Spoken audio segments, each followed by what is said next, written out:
শ্রীমদ্ ভাগবতম তৃতীয় স্কন্ধ অধ্যায় 24 কর্দম মুনির বৈরাগ্যের কথা এই অধ্যায়ে বর্ণনা করা হয়েছে।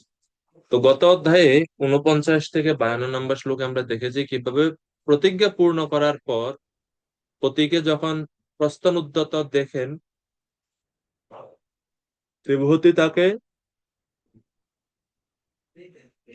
অভয় দান করার অনুরোধ করে। তো অভয় দান মানে যখন দেখলেন যে উম, দেবহূতি যখন দেখলেন যে কর্দম মুনি চলে যাচ্ছেন তার প্রতিজ্ঞা মতো, তো অভয় দান করার অনুরোধ করেন। অভয় দান মানে হচ্ছে একটা পুত্র সন্তান কামনা করে, যে আপনি যদি চলে যান আমি কার আশ্রয়ে থাকবো। তো অভয় দান মানে হচ্ছে পুত্র সন্তান ইচ্ছা করেন, কামনা করেন। 53 থেকে 57 নং শ্লোকে দেবহূতি তার মহান পতির সঙ্গকে ভগবত তত্ত্ব জ্ঞান অনুশীলনে যথার্থ উপযোগ না করতে পারার কারণে তিনি অনুতাপ করেছিলেন যে আমি আপনার সঙ্গ পেয়েছি, কিন্তু আমি তার জন্য সেই সেই সময় বা সেই সঙ্গকে আমি যথার্থভাবে উপযোগ করতে পারিনি, আমি ভগবত তত্ত্ব জ্ঞান লাভ করতে পারিনি। এর জন্য তিনি অনুতাপ করেছিলেন। ভক্ত সঙ্গটা অত্যন্ত দুর্লভ, সেজন্য ভক্ত সঙ্গে যতক্ষণ সময় আমরা পাই সেটা আরো বেশি দুর্লভ। হ্যাঁ, দুর্লভ মানুষ দেহ, শ্রীমদ্ ভাগবতমে বর্ণনা করা হচ্ছে আমাদের মনুষ্য জীবনটা হচ্ছে অত্যন্ত দুর্লভ, এটা পাওয়া অত্যন্ত দুর্লভ, কিন্তু তার থেকেও দুর্লভ যদি কিছু থাকে সেটা হচ্ছে ভক্তদের সঙ্গ। আর এরকম একজন মহা ভাগবত কর্দম মুনিকে তিনি পতি হিসেবে লাভ করেছেন, কিন্তু তারপরও সেই লাভটুকু, সেই সেই সুযোগ পাওয়ার পরও সেখান থেকে তিনি যথার্থ উপযোগ করতে না পারার কারণে তিনি অনুতাপ করেছিলেন গত অধ্যায় শেষে। তো দেবহূতির এই সমস্ত কথা শ্রবণ করে কর্দমুনি এখন বলতে লাগলেন। কর্দমুনি দেবহূতিকে সান্ত্বনা দিচ্ছেন বা উপদেশ দিচ্ছেন, এই অধ্যায়ে তা আমরা দেখতে পাবো। তো এই অধ্যায়ের মোট শ্লোক রয়েছে 47টি। প্রথম 4টি শ্লোকে কর্দমমুনি কর্তৃক দেবহূতিকে উপদেশ প্রদান এর বর্ণনা করেছে। তিনি উপদেশ দিলেন যে তুমি নিরাশ হইও না, ভগবান তোমার পুত্র রূপে আবির্ভূত হবেন এবং তুমি সেই ভগবানের বা পুত্র রূপে ভগবানের আরাধনা করো। এভাবেও তিনি উপদেশ দিলেন। এরপর 5 থেকে 9 নম্বর শ্লোকে বর্ণনা করা হচ্ছে কিভাবে ভগবান কপিল দেবের আবির্ভাব হলো। তো কর্দমুনি যাওয়ার আগেই মানে কি তিনি গৃহত্যাগ করার পূর্বেই দেব কপিল দেব আবির্ভূত হয়েছেন। এরপরে 10 থেকে 19 নম্বর শ্লোকে বর্ণনা করা হয়েছে যে ভগবান যে আবির্ভূত হয়েছেন, এখন ব্রহ্মাজি আসছেন ভগবানকে অভ্যর্থনা বা স্বাগত জানানোর জন্য। ব্রহ্মাজি এবং তিনি এসে কর্দম, দেবহূতি এবং ভগবান কপিল এই তিনজনেরই প্রশংসা করেন ব্রহ্মাজি সেখানে এসে। শ্লোক নাম্বার 20 থেকে 25-এ বর্ণনা করা হয়েছে যে কিভাবে ব্রহ্মা তার প্রশংসা শেষে সেই স্থান থেকে চলে যান। তো ব্রহ্মা যখন আসেন তিনি প্রশংসা করেছেন কর্দম মুনিকে, দেবহূতি মাতাকে এবং ভগবান কপিল দেবের প্রতিও তিনি স্তুতি নিবেদন করেছেন, এবং তখন তিনি উপদেশ দিয়েছিলেন কর্দম মুনিকে যে 9 কন্যাকে শ্রেষ্ঠ ঋষিদের হাতে সমর্পণ করো বা তাদেরকে বিয়ে দিয়ে দেওয়ার জন্য। তো সেই নির্দেশ যখন ব্রহ্মাজি দিয়ে গেলেন, ব্রহ্মা চলে যাওয়ার পরে 20 থেকে 25 নম্বর শ্লোকে 9 কন্যার বিবাহের কথা বর্ণনা করা হচ্ছে।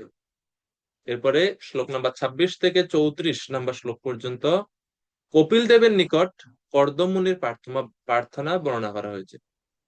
কর্দম মুনি গৃহত্যাগ করবেন ঠিক এর আগেই ভগবানের কাছে তিনি প্রার্থনা জানাচ্ছেন যে আপনি অনেক, হে প্রভু, আপনি কৃপা করে আমার গৃহে প্রকটিত হলেন, আপনার রূপ, ভগবানের রূপ এবং ভগবানের গুণ মহিমা বর্ণনা করছেন, এবং সন্ন্যাস আশ্রম গ্রহণের জন্য কপিল দেবের কাছে তিনি অনুমতি প্রার্থনা করেছেন।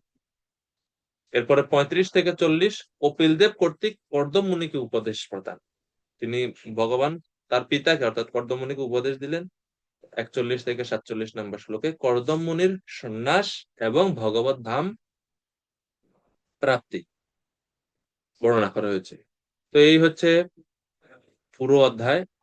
চলুন আমরা শুরু করি। প্রথম শ্লোক। মৈত্রেয় উবাচ নির্বেদ নির্বেদবাদিনামেবং মনো দুহিতরম মুনিঃ দয়ালু শালিনীম আহ শুক্লা অবিব্যাহৃতম স্মরণ। মৈত্র ঋষি বলতে লাগলেন যে প্রশংসনীয়া মনুকন্যা দেবহূতির বৈরাগ্যপূর্ণ বাণী শ্রবণ করে দয়ালু কর্দমমুনি ভগবান শ্রী বিষ্ণুর বাণী স্মরণ পূর্বক বলতে লাগলেন। কেন কর্দমমুনি দেবহূতিকে উপদেশ দিলেন?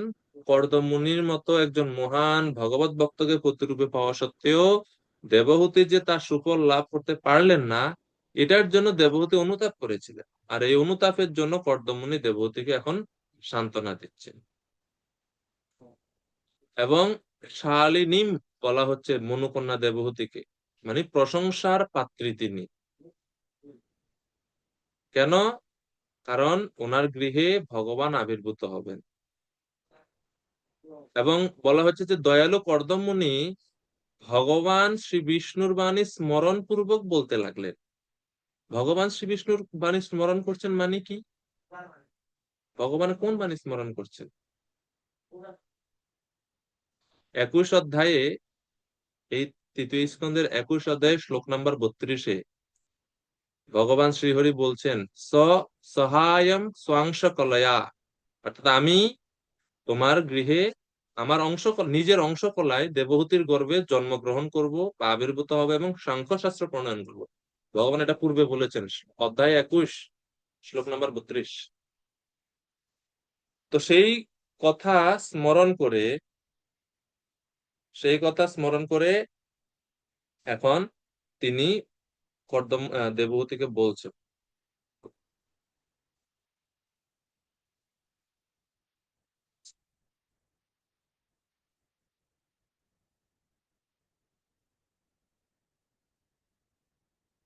3, 21, 32 নম্বর শ্লোকে ভগবান কথা দিয়েছেন, তো সেই কথাটা এখন স্মরণ করছেন। তো শ্লোক নাম্বার 2, ঋষিরুবাচ, এই ঋষি হচ্ছে কর্দম মুনি। তিনি বলছেন, মা খিদো রাজপুত্রীর ইত্থম আত্মানম প্রত্যনিন্দিতে ভগবান তে অক্ষরো গর্ভম অদূরাৎ সম্প্রপৎস্যতে। কর্দমুনি বললেন, হে প্রশংসনীয়া রাজকন্যা, তুমি নিরাশ হইও না। অচ্যুত পরমেশ্বর ভগবান অচিরেই তোমার পুত্র রূপে তোমার গর্ভে প্রবেশ করবেন। অচিরেই, আহ অদূরাত মানে অচিরেই ভগবান তোমার গর্ভে প্রবেশ করবে, এজন্য নিরাশ হইও না। আমি যদিও গৃহ পরিত্যাগ করব, কিন্তু স্বয়ং ভগবান তোমার পুত্র রূপে আবির্ভূত হয়ে তোমার সাথে তোমার কাছে থাকবে। তো এইভাবে কর্দমুনি ভগবানের আবির্ভাবের ভবিষ্যৎবাণী করছেন। এখন ভগবানের প্রতিজ্ঞা বা ভগবান যে কথা দিয়েছিলেন সেটা স্মরণ করে এখন তিনি এই কথাগুলো বলছেন। 3 নম্বর শ্লোক, তুমি পবিত্র ব্রত পালন করেছ, ভগবান তোমার কল্যাণ সাধন করবেন। তাই এখন তুমি গভীর শ্রদ্ধা, ইন্দ্রিয় সংযম, ধর্ম অনুশীলন, তপশ্চর্যা এবং ধন দান করার মাধ্যমে ভগবানের আরাধনা করো। তো ভগবান যেহেতু পুত্ররূপে আবির্ভূত হবেন, তাই আরাধনা করো ভগবানের। কিভাবে ভগবানের আরাধনা করবে? বিধি কি? ধৃতব্রতাসীতি দামেন নিয়মেন চ অপুদ্রবিন দানিশ্চ শ্রদ্ধয়া চ ঈশ্বরম ভজ। তো বিভিন্ন অঙ্গের কথা বলছে ভগবানকে আরাধনা করে, যে তুমি গভীর শ্রদ্ধা সহকারে ইন্দ্রিয় সংযম করো, ধর্ম অনুশীলন, ধর্মীয় বিধিনিষেধ গুলো পালন করো, তপস্যা করো ভগবানকে পাওয়ার জন্য, ধন সম্পত্তি দান করো, এর মাধ্যমে ভগবানের আরাধনা করো। তো প্রভুপাদ বলছেন, কর্দমুনি তার পত্নীকে উপদেশ দিয়েছিলেন, তপশ্চর্যা, ধর্মীয় অনুশাসনের অনুশীলন এবং দান করার মাধ্যমে তোমাকে যথাযথভাবে ভগবত ভক্তিতে যুক্ত হতে হবে। তাহলে পরমেশ্বর ভগবান তোমার প্রতি প্রসন্ন হবেন এবং তিনি স্বয়ং তোমার পুত্র রূপে আবির্ভূত হবে। এইভাবে কর্দমুনি তার পত্নীকে উপদেশ দিয়েছে। তো এই জন্য প্রভুপাদ পূর্বে বলছেন যে পারমার্থিক উন্নতি সাধনের জন্য অথবা পরমেশ্বর ভগবানের কৃপা লাভের জন্য মানুষের কর্তব্য হচ্ছে নিম্নলিখিত বিধি অনুসারে আত্মসংযম করা। তার অবশ্য কর্তব্য হচ্ছে ইন্দ্রিয় সংযম এবং ধর্মীয় অনুশাসনের বিধিনিষেধ গুলো পালন করা। তপশ্চর্যা এবং স্বীয় ধন সম্পদ দান করা ব্যতীত পরমেশ্বর ভগবানের কৃপা লাভ করা যায় না। এজন্য যারা আহ গৃহস্থ বৈষ্ণবগণ আছেন, তাদের দান করার জন্য উপদেশ দেওয়া হয়।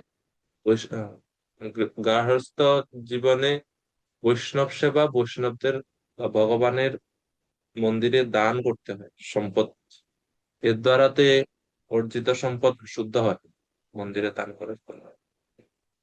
তো দান করার জন্য আর এইভাবে উপদেশ দিলেন। শ্লোক নাম্বার 4। তো সেই পুত্র আবির্ভূত অর্থাৎ ভগবান আবির্ভূত হয়ে কি করবেন তাও বলছেন। তোমার দ্বারা আরাধিত হয়ে পরমেশ্বর ভগবান আমার যশ বিস্তার করে তোমার পুত্র রূপে জন্মগ্রহণ করে, তিনি তোমাকে ব্রহ্মজ্ঞান শিক্ষা দান করে তোমার হৃদয় গ্রন্থি ছেদন করুন। তো ভগবান যখন আসবেন, হৃদয় গ্রন্থিম অহংকার রূপ বন্ধন,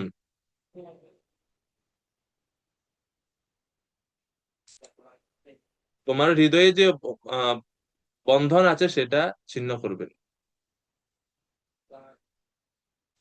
তো প্রভুপাদ তাৎপর্য বর্ণনা করছেন যে ভগবান যখন সমস্ত মানুষের কল্যাণের উদ্দেশ্যে পারমার্থিক তত্ত্বজ্ঞান দান করার জন্য অবতরণ করেন, তখন তিনি সাধারণত কোনো ভক্তের সেবায় প্রসন্ন হয়ে তার পুত্র রূপে আবির্ভূত হন। পরমেশ্বর ভগবান সকলেরই পিতা, তাই কেউই প্রকৃতপক্ষে তার পিতা নন, কিন্তু তার অচিন্ত্য শক্তির প্রভাবে তিনি তার কোনো ভক্তদের তার পিতামাতা এবং বংশধর রূপে অঙ্গীকার করেন। অর্থাৎ এমন না যে কর্দম মুনি হচ্ছেন ভগবানের পিতা, ভগবান সকলের পিতা, কিন্তু ভগবান যখন এই জগতে আসেন বিশেষ উদ্দেশ্য সাধনের জন্য, তখন ভগবান তার কোনো প্রিয় ভক্তকে তার পিতা মাতা রূপে স্বীকার করে তারপরে ভগবান আসেন, এবং সেটা ভগবান করেন তার অচিন্ত্য শক্তির প্রভাবে। ঠিক আছে।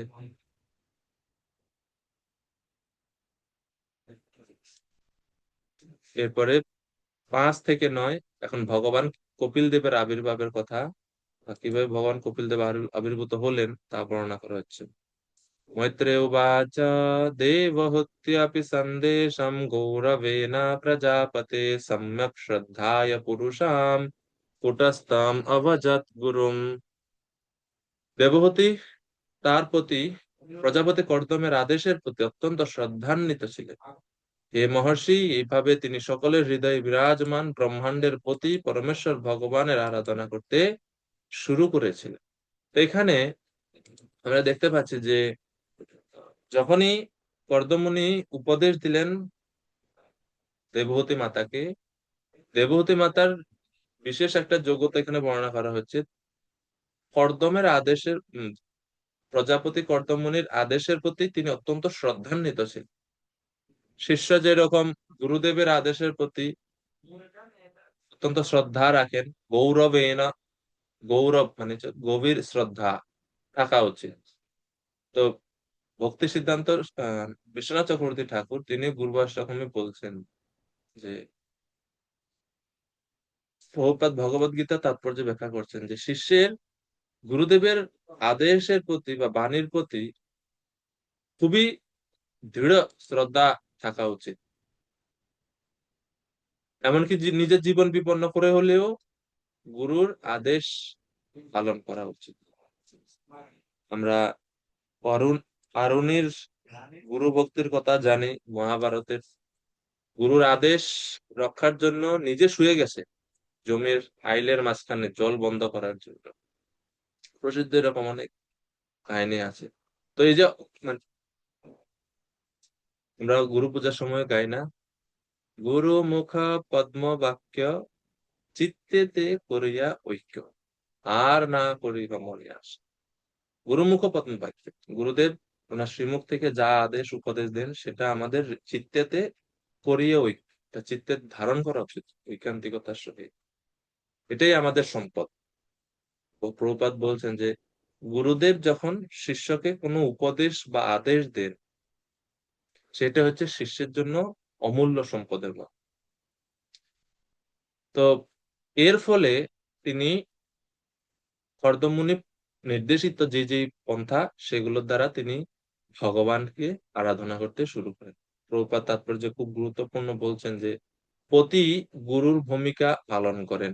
আদর্শ গৃহস্থ জীবনে একজন ধর্মপতি, যিনি ধার্মিক, যিনি ভগবানের ভক্ত, সেই প্রতি গুরুর ভূমিকা পালন করে। এটি পারমার্থিক উপলব্ধির পন্থা, মানুষকে সদ্গুরুর কাছ থেকে উপদেশ গ্রহণ করতে হয়। কর্দম ছিলেন দেবহূতির পতি, কিন্তু যেহেতু তিনি তাকে উপদেশ দিয়েছিলেন কিভাবে পারমার্থিক পূর্ণতা লাভ করতে হয়, তাই তিনি স্বভাবতই তার গুরুদেবও হয়েছিলেন। এরকম অনেক দৃষ্টান্ত দেখা যায় যেখানে পতি গুরু হয়েছেন, যেমন শিব ও তার পত্নী পার্বতীর গুরুদেব। পতির এমনই তত্ত্ববেত্তা হওয়া উচিত যে তিনি তার পত্নীর কৃষ্ণ ভক্তির মার্গে জ্ঞান প্রদান করার জন্য তার গুরুদেবও হতে পারে। সাধারণ স্ত্রী লোকেরা পুরুষদের থেকে কম বুদ্ধিমান, তাই পতি যদি যথেষ্ট বুদ্ধিমান হন, তাহলে স্ত্রী পারমার্থিক তত্ত্বজ্ঞান লাভের এক মহান সুযোগ প্রাপ্ত হবে। প্রভুপাদ সদ্গুরু নির্দেশ শিষ্যের প্রাণ এবং আত্মা, এটা প্রভুপাদ এখানে বিশ্বনাথ চক্রবর্তী ঠাকুরের সেই কথা উল্লেখ করেছেন। দেখুন, মাঝখানে শ্রীল বিশ্বনাথ চক্রবর্তী ঠাকুর তার ভগবত গীতার টিকায় গুরুদেবের নির্দেশ সম্বন্ধে বিশেষভাবে গুরুত্ব দিয়েছে। মানুষের কর্তব্য গুরুদেবের নির্দেশকে নিজের জীবন এবং আত্মা বলে মনে করা উচিত। নিজের জীবন এবং আত্মা বলে মনে করা উচিত গুরুর নির্দেশকে। এবং প্রভুপাদ বলছেন, কোন সাধক যদি শুধুমাত্র তার গুরুদেবের নির্দেশ অনুসারে শ্রদ্ধার সঙ্গে একাগ্র চিত্তে তার আরাধনা করে, তাহলেই তার সার্থকতা নিশ্চিত। যদি কোনো জীবাত্মা এমনকি ভগবানের চরণে অপরাধ করে বসে, ভগবানও যদি কাউকে বর্জন করে দেয়, কিন্তু গুরু যদি চায়, সেই জীবকে রক্ষা করতে পারে এবং সেও ভগবানের কৃপা প্রাপ্তির জন্য যোগ্য হয়ে উঠতে পারে। এটা হচ্ছে গুরুর ভূমিকা। কিন্তু বিপরীত ভাবে ভগবানকে প্রসন্ন করলো কিন্তু গুরুদেবকে অপ্রসন্ন করলো, তাহলে তার আর কোনো গতি নাই। ইয়াস্যা প্রসাদাৎ ভগবৎ প্রসাদ, ইয়াস্যা প্রসাদান্ন গতি কুতোপি, ধ্যায়াং স্তুবম তস্য যশস্তি সন্ধ্যম, বন্দে গুরু শ্রী চরণারবিন্দম। এ হচ্ছে গুরু গুরুর ভূমিকা। কেননা আসলে অনেক সময় আমরা প্রশ্ন হতে পারে যে নিজে নিজে তো আমরা ভক্তি করতে পারি, গুরু দরকার কি? আমি জব করব, আমি বই পড়বো, পরম্পরার অধীনে কেন আসতে হবে, বা একজন গুরুর কাছে কেন যেতে হবে? নিজে নিজে কি জব করে ভগবানের কাছে যাওয়া যাবে না? নিজে নিজে জব করে আপনি পাপ থেকে মুক্ত হইতে পারবেন। জব করে, হরিনাম জপ করে আপনি পাপ থেকে বড় জোর মুক্ত হইতে পারবেন, কিন্তু প্রেম ও ভক্তি লাভ করা যাবে না হরিনাম করে, যদি গুরুদেব ছাড়া কেউ, গুরু ছাড়া যদি কেউ মন্ত্র জপ করে। কৃষ্ণ প্রেম লাভ করা যাবে না। কেন? কারণ এই যে ভক্তিটা, প্রেম ভক্তিটা, এটা কৃষ্ণের কাছে নাই। এটা কৃষ্ণ তার এই যে শক্তিটা, এটা গুরুদেবকে প্রদান করে রেখেছেন। ভক্তি প্রচারের, ভক্তি বিতরণের যে স্বাধীনতা, এটা ভগবান তার শুদ্ধ ভক্তদের বা আচার্যদের কাছে দিয়ে রেখেছেন। এই জন্য এখন আমার কাছে এই সম্পত্তি, আমার ইচ্ছা, আমার স্বাধীনতা, আমি কখন কাকে দিব, কখন কাউকে দিব না, এটা আমার স্বাধীনতা। এটা কিন্তু কৃষ্ণের স্বাধীনতা। তদ্রূপ ভগবানের শক্তি কিন্তু ভগবান দিয়েছেন গুরুদেবের কাছে। এই জন্য গুরুদেব ভক্তি প্রচারে বা কাউকে কৃপা করার জন্য তিনি স্বতন্ত্র। তিনি তখন নিজের ইচ্ছা অনুযায়ী যে কাউকে দিতে পারে। এর প্রমাণ আমরা পাই উম দামোদর লীলায়, যখন ভগবান দামোদরকে মা যশোদা উদুকুলের সঙ্গে বেঁধে রাখেন, তখন ভগবান সামনেই যে যমল অর্জুন বৃক্ষদ্বয়, তাদের দিকে ভগবানের দৃষ্টি। আচার্যরা বলছেন, এত কিছু থাকতে ভগবানের এই দুইটা গাছের দিকে কেন দৃষ্টি গেল? তো তখন বলছে যে ভগবানের পূর্বে কথা মনে হয়ে গেছে, পূর্বে নারদ মুনি কথা দিয়েছেন যে দেবর্ষি মে প্রিয়তম ই মে ধনতাত্মজ তথা করয়িষ্যামি। দশম স্কন্ধে বর্ণনা রয়েছে। ভগবানের কথা হঠাৎ মনে পড়লো, আরে নারদ মুনি এদেরকে কথা দিয়েছিল যে আমি তাদেরকে রক্ষা করব। নলকূপ এবং মণিগ্রীবকে যখন অভিশাপ দেয়, এরপরে যখন তারা আবার ক্ষমা চায় নারদ মুনির কাছে, তখন নারদ মুনি আশীর্বাদ দিয়েছিলেন যে ভগবান তোমাদেরকে রক্ষা করবেন, তোমরা ভগবানের দর্শন, ভগবানের সমস্ত বাল্যলীলা দর্শন করার সুযোগ পাবে, যেটা এমনকি দেবকী বসুদেবের সৌভাগ্য হয়নি যেটা দেখা, সেটা নলকূপের মণিগ্রীব নারদ মুনির আশীর্বাদে পেয়েছেন। এবং ভগবানের স্পর্শ, ভগবানের কৃপা, সরাসরি ভগবানকে দর্শন করার সুযোগ ওনারা পেয়েছেন। তো আচার্যরা বলছেন যে নলকূপের মণিগ্রীব কোনো যে তপস্যা টপস্যা করছে বহু, বা তাদের খুব অনেক শুদ্ধতা ছিল, এরকম কিছু ছিল না। আর ভগবান আসলে অন্যদিকে হামাগুড়ি দিয়ে যাচ্ছিলেন, কিন্তু যেহেতু নারদ মুনি কথা দিয়েছে, মানে নারদ মুনির কথা রক্ষার জন্য ভগবান ওনার দিক পরিবর্তন করে তিনি ওই ওই জমল অর্জুন বৃক্ষদ্বয়ের মাঝখান দিয়ে তিনি রোলিং করা শুরু করে, হামাগুড়ি দিয়ে দিয়ে হামাগুড়ি দিতে শুরু করে, এবং এরপরে তো ভগবান সেই বৃক্ষদ্বয় উৎপাটিত করেন, তাদেরকে মুক্ত করেন। তো তাদের ব্যক্তিগত কিছুই নাই এখানে, কোনো সুকৃতি, কোনো তপস্যা, ভক্তি টক্তি, এরা কিছু এমন না যে নাম জপ করছে, না, তারা ধনদাত্মজ, তারা কুবেরের পুত্র, ধনের ফলে তারা খুবই অহংকারী, খুবই ভোগে মত্ত। আর এর বর্ণনা আমরা দেখতে পাই, তারা নদীতে স্নান করতে গিয়ে তারা সেখানে জল ক্রিয়া করছে রমণীদের সঙ্গে, তাও বস্ত্রহীন অবস্থায়, নেশা করে, কতগুলো অপরাধ একসাথে, কিন্তু এক নারদ মুনির কৃপাতে তারা সেটা সম্ভব, ভগবানের কৃপা লাভ করলেন। তো এ হচ্ছে শুদ্ধ ভক্তের ইচ্ছা, তিনি যে কাউকে কৃষ্ণকে দিতে পারেন, কারণ কৃষ্ণ ওনার সম্পত্তি, কৃষ্ণ ওনার সম্পত্তি। এই জন্য ভগবান যার তার কাছে নিজেকে, মানে নিজের এই প্রেম ভক্তি যাকে তাকে দেন না। মুক্তির দাদাতে করিচিত, মুক্তি যাকে তাকে কেউ মুক্তির জন্য আসলে ভগবান দিয়ে দেয় সহজে, আর মুক্তি লাগবে, ঠিক আছে নিয়ে যাও। কিন্তু স্মন ভক্তি যোগম, ভক্তি যোগ বা প্রেম ভক্তি ভগবান যাকে তাকে মানে খুব সহজে দেন না, ভগবান খুব খাটাবে, খুব মানে পরীক্ষা নিবে, তারপর ভগবান প্রেম ভক্তি কাউকে দেয়। কারণ হচ্ছে এটা, যে প্রেম ভক্তি যদি কাউকে দেওয়া হয়, তাহলে সেই ভক্তের অধীন হয়ে যান ভগবান, এবং সেই ভক্তের কথা মতো চলতে হয় ভগবান। ভক্তের বলা হয় প্রেম ডোরে, প্রেম ডোরে মানে হচ্ছে প্রেম, প্রেম রূপ রজ্জুর দ্বারা ভগবান ভগবানকে ভক্তরা হৃদয়ে আবদ্ধ করে রাখে। এই জন্য ভগবান নবম স্কন্ধে বলছে, সাধব হৃদয়ম মহ্যম সাধুনাম হৃদয়ম তু অহম মদন্নতে না জানন্তি নায়ম তেভ্যো মনা। এই হচ্ছে তো এই জন্য গুরুদেবের কাছ ছাড়া এই ভগবানের প্রেম ভক্তি লাভ করা সম্ভব নয়, সম্ভব। এই জন্য গুরু ভূমিকাটা খুবই খুবই খুবই বেশি আমাদের জীবনে। এরপরে প্রভুপাদ শেষের দিকে বলছেন যে ভগবান কখন কারো গৃহে নিজেকে নিজে আবির্ভূত হন, সেটা কি জড়জাগতিক শিশুর মতো তিনি জন্মগ্রহণ করেন? বলছেন ভগবান একজন সাধারণ শিশুর মতো আবির্ভূত হন না, তিনি তার স্বরূপে আবির্ভূত হন।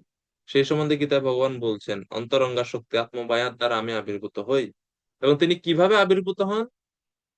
তার ভক্তের আরাধনায় প্রসন্ন হয়েই তিনি আবির্ভূত হন। ভক্ত ভগবানকে অনুরোধ করতে পারেন তার পুত্র রূপে আবির্ভূত হওয়ার জন্য, তো ভগবান সেটা পূরণ করে। এভাবে এরপরে 6 নম্বর শ্লোক, তস্যাম বহু তিথি কালে ভবা ভগবান মধুসূদনঃ কার্দমম বীর্যমাপন্য যজ্ঞে অগ্নিব দারুণে। বহু বৎসর পর পরমেশ্বর ভগবান মধুসূদন কর্দম মুনির বীর্যে প্রবিষ্ট হয়ে দেবহূতির গর্ভে আবির্ভূত হয়েছিলেন, ঠিক যেভাবে যজ্ঞের কাষ্টা থেকে অগ্নি প্রকাশিত হয়। এই উপমাটা খুবই প্রসিদ্ধ, এবং অনেক স্থানে, শুধুমাত্র ভাগবতে না, অনেক শ্রুতি শাস্ত্র এই যজ্ঞ থেকে, যজ্ঞ কাষ্ঠ থেকে অগ্নি উৎপন্ন বা প্রকাশিত হওয়ার এই উপমা অনেক জায়গাতে দেওয়া হচ্ছে। এখানে এই উপমাটার উদ্দেশ্য হচ্ছে যে দেখবেন, যখন যজ্ঞে অগ্নি সংযোগ করা হয়, আগে কি করা হতো, মানে কাঠে ঘর্ষণের মাধ্যমে, একটা কাঠ দিয়ে আরেকটা কাঠে ঘর্ষণের মাধ্যমে আগুন ধরানো হতো। আলাদা কোনো আগুন যুক্ত করা হতো না, ওই দুইটা কাঠ পরস্পর এরকম খুব ঘর্ষণের ফলে ধীরে একটা সময় এটা থেকে আগুন তৈরি হতো। তো ঠিক সেই রকম ভাবে ভগবান সেখানে, এই দুইজনের প্রার্থনাতে ভগবান সেখানে আবির্ভূত হয়েছে দেবহূতি মাতার নিকটে।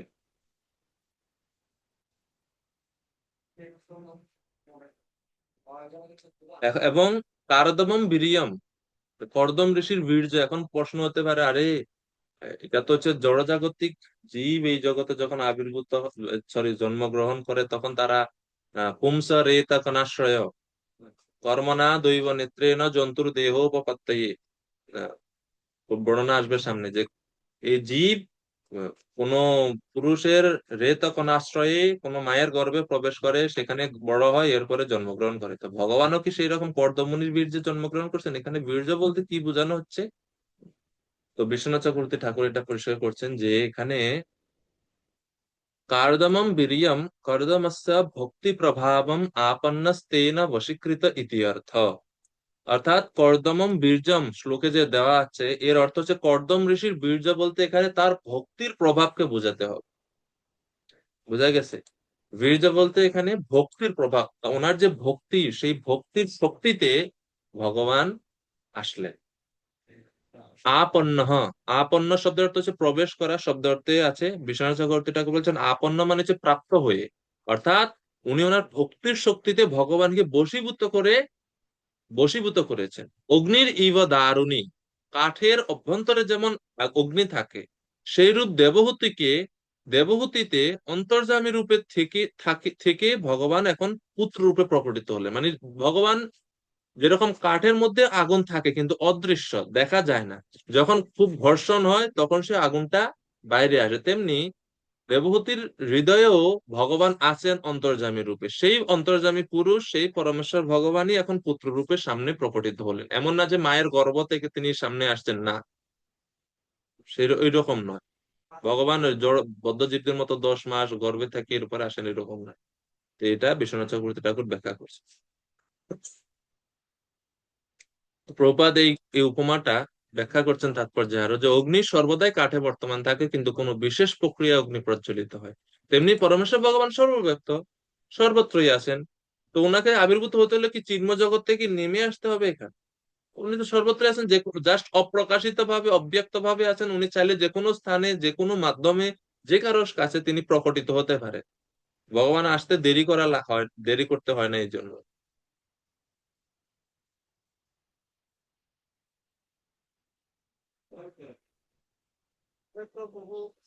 ভগবান যে কোনো ভাবে আবির্ভূত হতে পারেন কিন্তু তিনি সর্বাবস্থায় ভগবান। যেরকম হিরণ্যকশিপুকে বধ করার জন্য ভগবান স্তম্ভ থেকে প্রকটিত হয়েছেন, স্তম্ভে সবায়ম নমিগম ন মানুষম, সপ্তম স্কন্ধে বর্ণনা করা হচ্ছে। এভাবে এরপরে ভগবান বরাহদেব ব্রহ্মার নাসারন্ধ্র থেকে প্রকটিত হয়ে গেলেন। হ্যাঁ, ব্রহ্মার নাক থেকে প্রকটিত, তো ভগবান যে কোনো স্থান থেকে প্রকটিত হতে পারে, তারপরেও তিনি ভগবান। যে কোনো স্থান থেকে, যে কোনো রূপে, যে কোনো কার্য করতে পারেন, কিন্তু তিনি সবসময় ভগবান। এটা হচ্ছে ভগবানের ভগবততা। কর্তুম অকর্তুম অন্যতা কর্তুম ইতি। আমাদের আমাদের হিসাবে বা আমাদের বিচারে হয়তো কোনো কিছু উচিত অনুচিত মনে হতে পারে, কিন্তু ভগবানের বিচারে সবকিছুই উচিত। ভগবানের কাছে কোনো কিছু অনুচিত নাই। এমন না যে আমরা কখনো এটা বলতে পারি না ভগবান এটা অন্যায় করছে। ভগবান যদি কোনো কিছু করেন সে অন্যায়টাও নেয়, হয়তো আমাদের বিচারে সেটা হয়তো অন্যায় হতে পারে, কিন্তু ভগবানের কাছে এটা নেই। এটা নেই। কেননা আইন প্রদাতা, আইন প্রণয়নকারী তিনি, কৃষ্ণ। তো যখন ভগবান আবির্ভূত হন তখন দেবতারা পুষ্প বৃষ্টি করছে আকাশ থেকে। মীনাক্ষী মাতাজি কৃপা করে অনুবাদ করুন,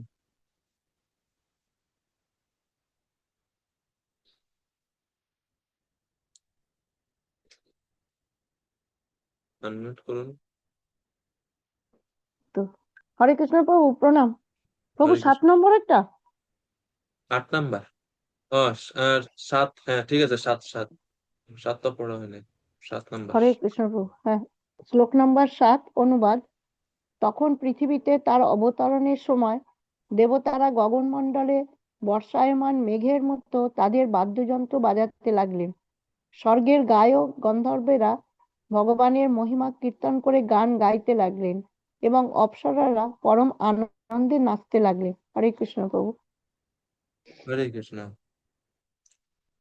তো দেবতারা আনন্দে ভগবান আবির্ভূত হয়েছেন বলে তারা, কেউ ভগবানের মহিমা কীর্তন করছেন, কেউ গান গাইছেন, অপ্সরারা নৃত্য করছেন, পুষ্পবৃষ্টি করছেন।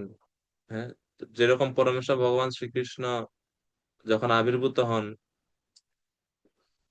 ভগবানকে বলা হয়, ভগবানের পিতা মানে বসুদেবকে বলা হয় আনাক দুন্দুভি। বসুদেব যখন আবির্ভূত হন তখন দেবতারাও এরকম বাদ্যযন্ত্র বাজিয়েছেন, আনাক দুন্দুভি, এই জন্য বসুদেবের নাম আনাক দুন্দুভি। তো যাই হোক, একই রকম ভাবে ভগবান আবির্ভূত হলেন, দেবতারা প্রসন্ন হয়ে পুষ্প বৃষ্টি করছেন। 8 নম্বর শ্লোকের অনুবাদও পড়েন মাতাজি, 7, 8।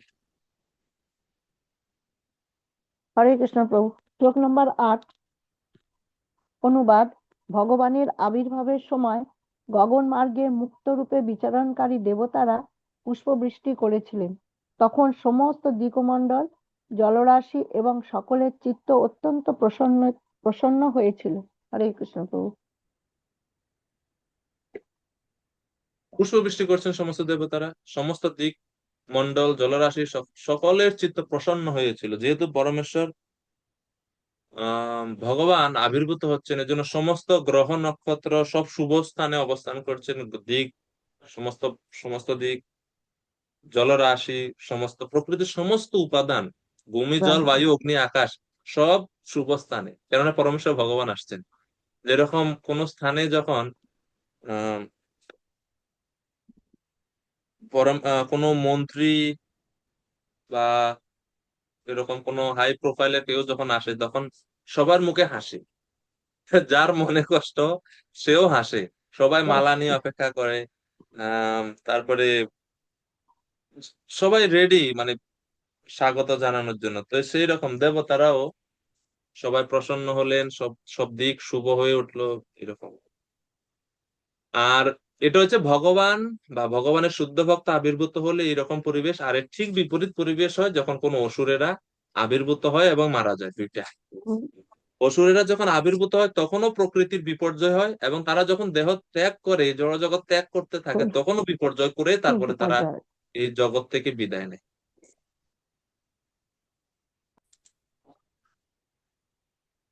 প্রভু, আপনারা থাকেন কোথায় প্রভু?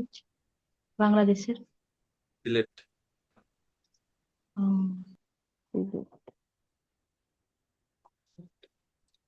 ওই যেখানে ঘটনাটা ঘটেছে প্রভু, ওখান থেকে ওইটা কতটা দূরে? শ্লোক নাম্বার 9। এরপরে কি হলো? ব্রহ্মাজির আগমন। সমস্ত দেবতারা পুষ্পবৃষ্টি করছেন। এখন ব্রহ্মাজি যেহেতু সমস্ত দেবতাদের মধ্যে আদি গার্জিয়ান, তিনি এখন সমস্ত দেবতাদের প্রতিনিধি রূপে তিনি আসছেন ভগবানকে স্তুতি করার জন্য।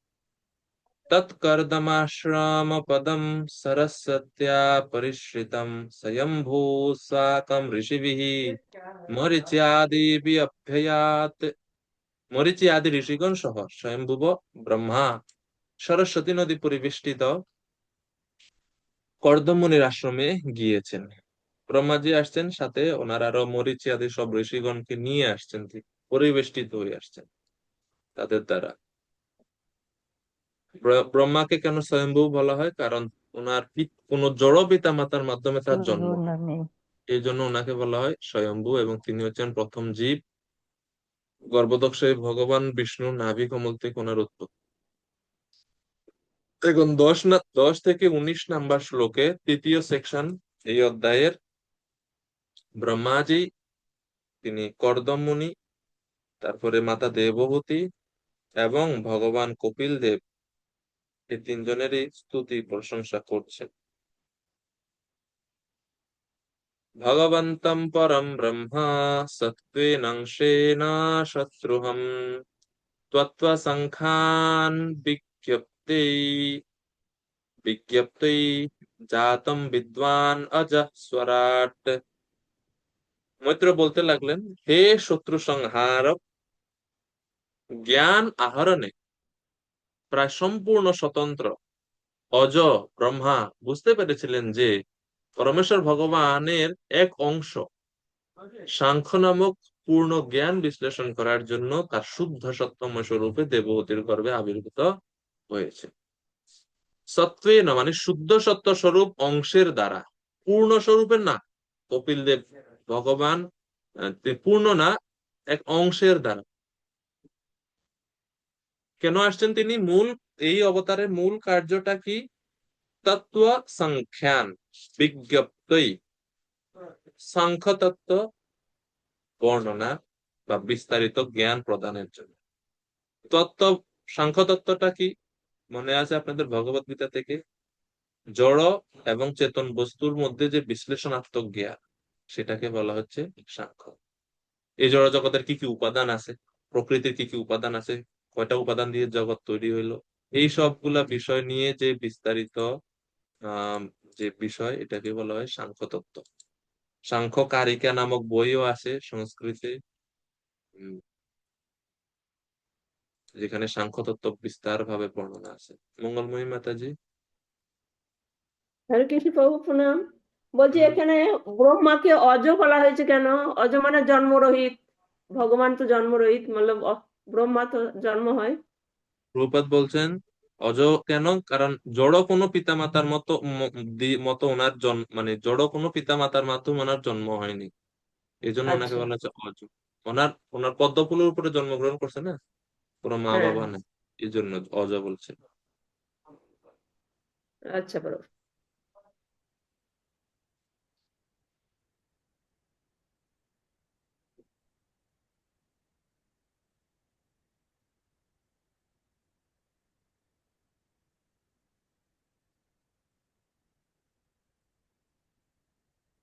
এবং তার শুদ্ধ সত্যময় স্বরূপে দেবহূতির গর্ভে তিনি আবির্ভূত হয়েছেন। তো এখন ব্রহ্মাজি আসছেন স্তুতি করার জন্য, প্রশংসা করার জন্য। তো প্রভুপাদ তাৎপর্য বলছেন যে কপিল দেব সাংখ্যযোগ প্রচার করেছেন। কপিল দেব, আহ আরেকজন কপিল আছেন যিনি হচ্ছেন নাস্তিক কপিল।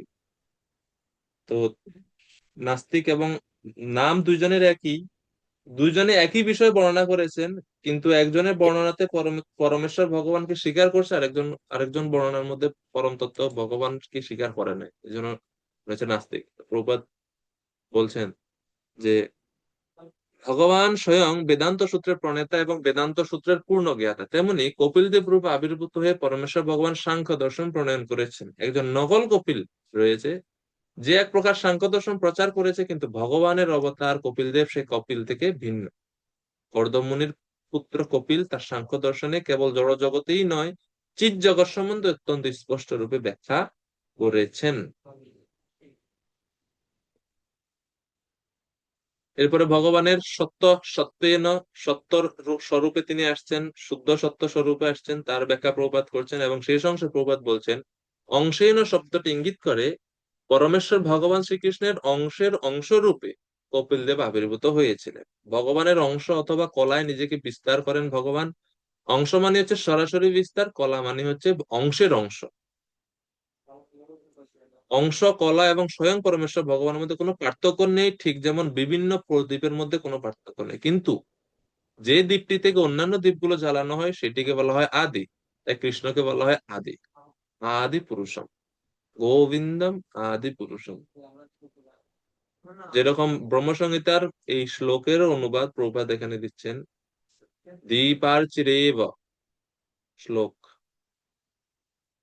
ওই শ্লোকেরই উপমা এটা, যে অনেকগুলো মোমবাতি, সবগুলো মোমবাতির আলো সেম, এই দিক থেকে ভগবান, ভগবানের অংশ বা অংশ কলা, সাংস প্রকাশ, বৈভব প্রকাশ, বৈভব এই যে বিলাস, বহু বিভেদ, মানে খুব এক্সপেনশন আছে ভগবানের, কিন্তু সব আবার একই, কেননা সবই পরমেশ্বর ভগবান থেকে আসছে। পূর্ণমাদাহ পূর্ণমিদম, সব এক, কিন্তু আদি তত্ত্ব হচ্ছে পরমেশ্বর ভগবান শ্রীকৃষ্ণ। তো ব্রহ্মাজি কি স্তুতি করলেন 11 নম্বর শ্লোক থেকে বলা হচ্ছে, ব্রহ্মোবাচ সভাজয়न् বিশুদ্ধেন চেতসা তচ্চিকীর্ষিতাম প্রহৃষ্যমাণৈ আসুভিः কর্দমম চ ইদম অভ্যদাত। অবতার রূপে তার বাঞ্ছিত কার্যকলাপের জন্য ব্রহ্মা তার প্রহিষ্ট ইন্দ্রিয় এবং নির্মল অন্তঃকরণের দ্বারা ভগবানের আরাধনা করার পর তিনি কর্দম ও দেবহূতিকে বলতে লাগলেন। তো প্রথমে কর্দম এবং দেবহূতির প্রতি বলছে কেন, ভগবানকে সরাসরি না বলে প্রথমে কর্দম মুনি এবং দেবহূতিকে কেন? ব্রহ্মাজি চিন্তা করছেন, যিনি ভগবানের পিতা হলেন, যিনি ভগবানের মাতা হলেন, তিনি তো আর সাধারণ কেউ না, অবশ্যই প্রশংসনীয়। এই জন্য আগে ওনাদের কাছে স্তুতি করি, কেননা ওনাদের ভগবানকে ওনারা পুত্ররূপে প্রাপ্ত হয়েছে, এই কারণে। প্রভুপাদ বলছেন একজন ব্রাহ্মণ একটি শ্লোকে বর্ণনা করেছেন যে তিনি বেদ এবং পুরাণ কি তা জানেন না, কিন্তু অন্যেরা বেদ অথবা পুরাণের প্রতি আগ্রহী হলেও তিনি কেবল নন্দ মহারাজেরই বন্দনা করেন। যিনি কৃষ্ণের পিতা রূপে আবির্ভূত হয়েছেন। ব্রাহ্মণটি নন্দ মহারাজের আরাধনা করতে চেয়েছিলেন, কেননা পরমেশ্বর ভগবান একটি শিশু রূপে তার গৃহের অঙ্গনে খেলা করেছিলেন। এগুলি ভগবত ভক্তদের কয়েকটি সুন্দর অনুভূতির দৃষ্টান্ত। কোন ভক্ত যখন পরমেশ্বর ভগবানকে তার পুত্র রূপে এখানে নিয়ে আসেন, তাহলে কিভাবে তার বন্দনা করতে হবে। ব্রহ্মা তাই ভগবানের অবতার কপিল দেবেরই আরাধনা করেননি, তিনি কপিল দেবের তথাকথিত পিতা কর্দম মুনিরও বন্দনা করেছে।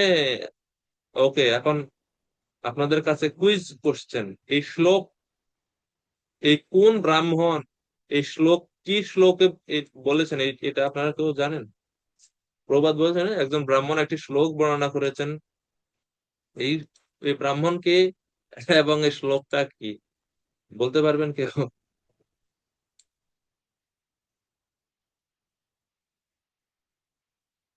তিনি নন্দ মহারাজের কোলে যে পরমেশ্বর ভগবান শ্রীকৃষ্ণ, সেই কৃষ্ণেরও বন্দনা করেছেন এবং নন্দ মহারাজেরও বন্দনা করেছেন। যেরকম এখানে ব্রহ্মাজি ভগবান কপিল দেবের স্তুতি করার আগে কপিল দেবের পিতা কর্দম মুনি এবং দেবহূতির প্রশংসা করছেন। ওকে, এখন বলুন।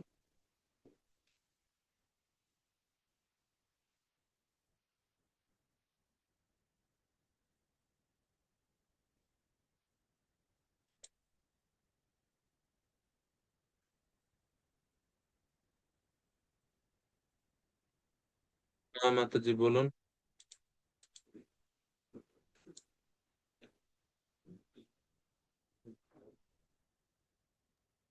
হরেকৃষ্ণ তো ওনার মনাচার্য কি, যিনি নামকরণ করেছিলেন? না না, গর্গাচার্য না, গর্গাচার্য না, অন্য আরেকজন।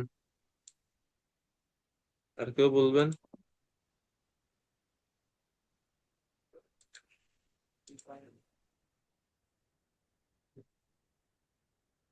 এই মুহূর্তে তো কে করেছিলেন?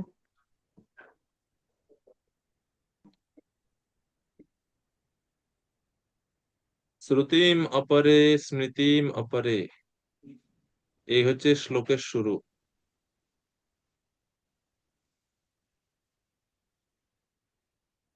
শেষ লাইনটা হচ্ছে ইয়স্য লিন্দি পরম ব্রহ্ম, এরকম আর কি একটা শেষ লাইনটা আমারও পুরো মনে আসতেছে না।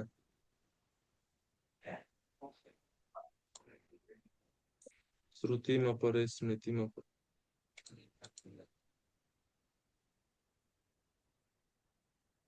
এটা তো থাকবে বোধহয়, স্মৃতিম পড়ে, স্মৃতিম পড়ে।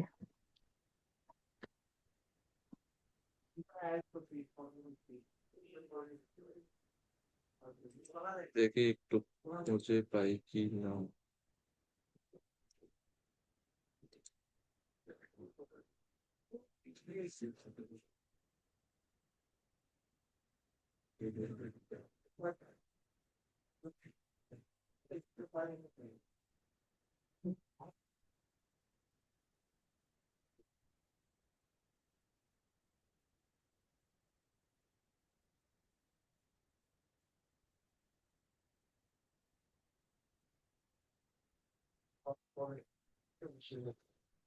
আচ্ছা যাক, আমিও পাচ্ছি না খুঁজে।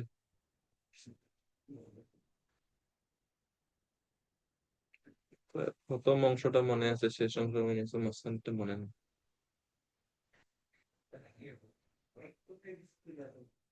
আচ্ছা, তো যাই হোক, আমরা সামনের দিকে অগ্রসর হই। মনে পড়লে বলবো, মাঝখানে যদি মনে আসে।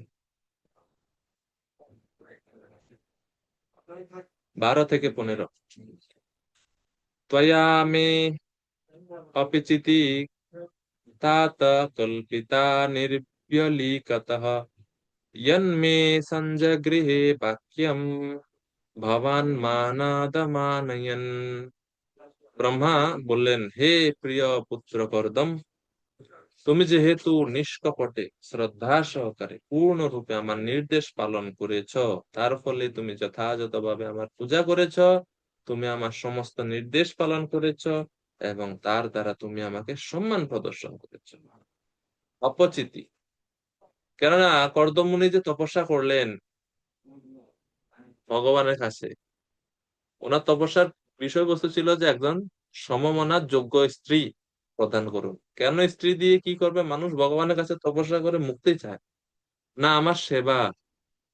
ব্রহ্মাজি আমাকে নির্দেশ দিয়েছেন প্রজা সৃষ্টির জন্য, এই জন্য।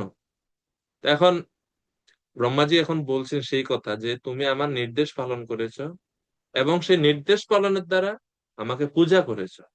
তো প্রকৃত আমরা ভগবানের পূজা এবং গুরুদেবের পূজা কখন করি? এখানে ব্রহ্মাজি হচ্ছে গুরুর মতো, কর্দম মুনি হচ্ছেন একজন শিষ্যের ভূমিকা পালন করছেন।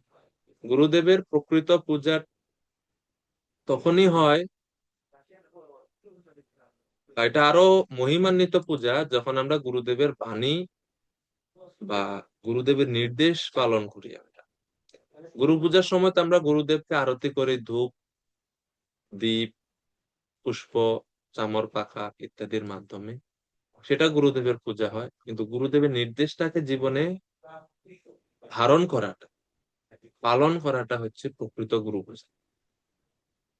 সে গুরু পূজা সম্পন্ন হয়ে গেছে কর্দম মুনির, এই জন্য গুরুদেব ব্রহ্মাজিও সন্তুষ্ট, এবং গুরুদেব যেহেতু সন্তুষ্ট, যস্য প্রসাদাৎ ভগবৎ প্রসাদ, পরমেশ্বর ভগবানকেও তিনি পুত্ররূপে এখন প্রাপ্ত হয়েছেন। তো এই হচ্ছে গুরুদেবের ভূমিকা, গুরুর ভূমিকা পালনের মাহাত্ম্য। এজন্য শ্রীল গৌর গোবিন্দ স্বামী গুরু মহারাজ বলছেন যে গুরুদেবের কৃপা ব্যতীত কেউ যদি কৃষ্ণের কৃপা প্রাপ্ত হওয়ার জন্য ইচ্ছা করে, এটা ঘোড়া ডিঙে ঘাস খাওয়ার মতো। এটা কখনো সম্ভব নয়, এটা একটা দুঃসাহস। এটা একটা দুঃসাহস, এটা কখনো সম্ভব না। এবং গুরু কৃপা প্রাপ্ত হলেই তখন আর কৃষ্ণের কৃপার জন্য চিন্তা করতে হয় না, ভগবানের কৃপা আপনাতেই শিষ্য লাভ করবে, কারণ সে গুরুদেবকে সন্তুষ্ট করছে। তিনি নিষ্কপটে গুরুদেবের সেবা করেছেন, কোন রকম কপটতাহীন হয়ে। সমাজে হয়তো বা ইতিহাসে হয়তো ওনারকে ভুল বুঝতে পারে অনেকে, যে ইনি এমন একজন তপস্বী, তপস্যা করে ভগবানের কাছে স্ত্রী চেয়েছেন, যোগ্য স্ত্রী, কেমন তপস্যা। কিন্তু এগুলো চিন্তা করেননি তিনি। ওনার ফোকাস, ওনার লক্ষ্য হচ্ছে ব্রহ্মাজি নির্দেশ দিয়েছেন, সেই নির্দেশ আমি পালন করতে হবে। তো মানুষের কাছ থেকে সস্তা বাহবা পাওয়া ওনার চিন্তার ছিল না। ওনার চিন্তা একটাই ছিল যে গুরুদেবের আদেশ পালন করা। এই জন্য ব্রহ্মাজি সন্তুষ্ট হয়ে এখন এখানে বলছেন যে তুমি আমাকে সম্মান প্রদর্শন করেছো, আমার নির্দেশ পালন করেছো নিষ্কপটে শ্রদ্ধা সহকারে, এর দ্বারা আমি সন্তুষ্ট তোমার। প্রভুপাদ বলছেন জড় জগতে আমরা সবাই চারটি ত্রুটির দ্বারা আমরা দূষিত। আমাদের ইন্দ্রিয় অপূর্ণ, আমাদের চেতনা অশুদ্ধ। কিন্তু কেউ যদি গুরু পরম্পরায় ধারায় গুরুদেবের নির্দেশ পালন করে, শুধুমাত্র এই পন্থার দ্বারাতেই আমরা চারটি দোষ থেকে মুক্ত হতে পারি আমরা।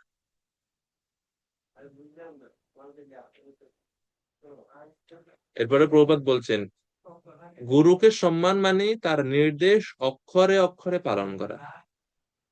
প্রতারণার কোনো সুযোগ নাই। কার সাথে প্রতারণা করবেন আপনি? তো কর্দম মুনি তার নির্দেশ অক্ষরে অক্ষরে পালন করেছেন, অক্ষরে অক্ষরে। এবং তার ফলে তিনি প্রকৃতপক্ষে তার গুরুদেবকে সম্মান প্রদর্শন করেছেন। গুরুদেবকে সম্মান করার অর্থ হচ্ছে অক্ষরে অক্ষরে তার নির্দেশ পালন করা। খুবই গুরুত্বপূর্ণ কথা প্রভুপাদ এখানে আমাদেরকে দিচ্ছেন। এরপরে আরো বলছেন এতাবত্যেব শুশ্রূষা কার্যা পিতরি পুত্রকৈঃ বাঢ়ম ইতি অনুমন্যেত গৌরবেণ গুরুর্বচঃ। পুত্রের কর্তব্য ঠিক এইভাবে পিতার সেবা করা। মানুষের কর্তব্য যে পিতা অথবা গুরুদেবের আদেশ যথাজ্ঞা বলে সম্মান সহকারে পালন করা। আর আমাদের বেলায় হয় ও পুরা বিপরীত। যদি কাউকে কিছু সেবার কথা বলা হয়, প্রভু আমার তো এখন একটু ব্যস্ততা আছে। কিন্তু আদর্শ আচরণ হচ্ছে যে আদেশে আসুক, বিশেষ করে যখন কোনো গুরুদেবের কাছ থেকে যখন কোনো উপদেশ বা আদেশ আসে, যথাজ্ঞা বলে সেটা গ্রহণ করা। কারণ ওনাদের আদেশ পালনের জন্য আমাদের জীবন। আমরা যে প্রাণ ধারণ করে আছি, অ্যাকচুয়ালি ট্রেডিশনালি বলতে গেলে একজন শিষ্যের সবকিছু নির্ভর করতো গুরুদেবের উপরে। গুরুর আজ্ঞা ছাড়া কিছু করতে পারবে না শিষ্য, এরকম শিখানো হতো। বৈদিক গুরুকুলে বৈদিক গুরুকুলে যখনই কোনো শিষ্য ভর্তি হতো, তো পরের দিন থেকে তাকে পড়াশোনা মানে তাকে বেদ পড়ানো হতো না। প্রথম কয়েক মাস তাকে পরীক্ষা করতেন গুরু, তার মানসিকতাটা কেমন, তার আচরণ কেমন, এগুলো আগে পরীক্ষা চলতো, এরপরে পড়াশোনা। পড়াশোনা বহু পরে। এরকম মহাভারতে খুব প্রসিদ্ধ কাহিনী আছে, আপনারা উপমন্যুর কাহিনী জানেন? ধৌম্য ঋষির শিষ্য উপমন্যু। আরুণি নাম শুনছেন? আরুণি, আরুণিও ধৌম্য ঋষিরই শিষ্য। এনারই আরেকজন মহৎ শিষ্য হচ্ছে উপমন্যু, যিনি কিনা আহ, গুরুকুলে গেছে।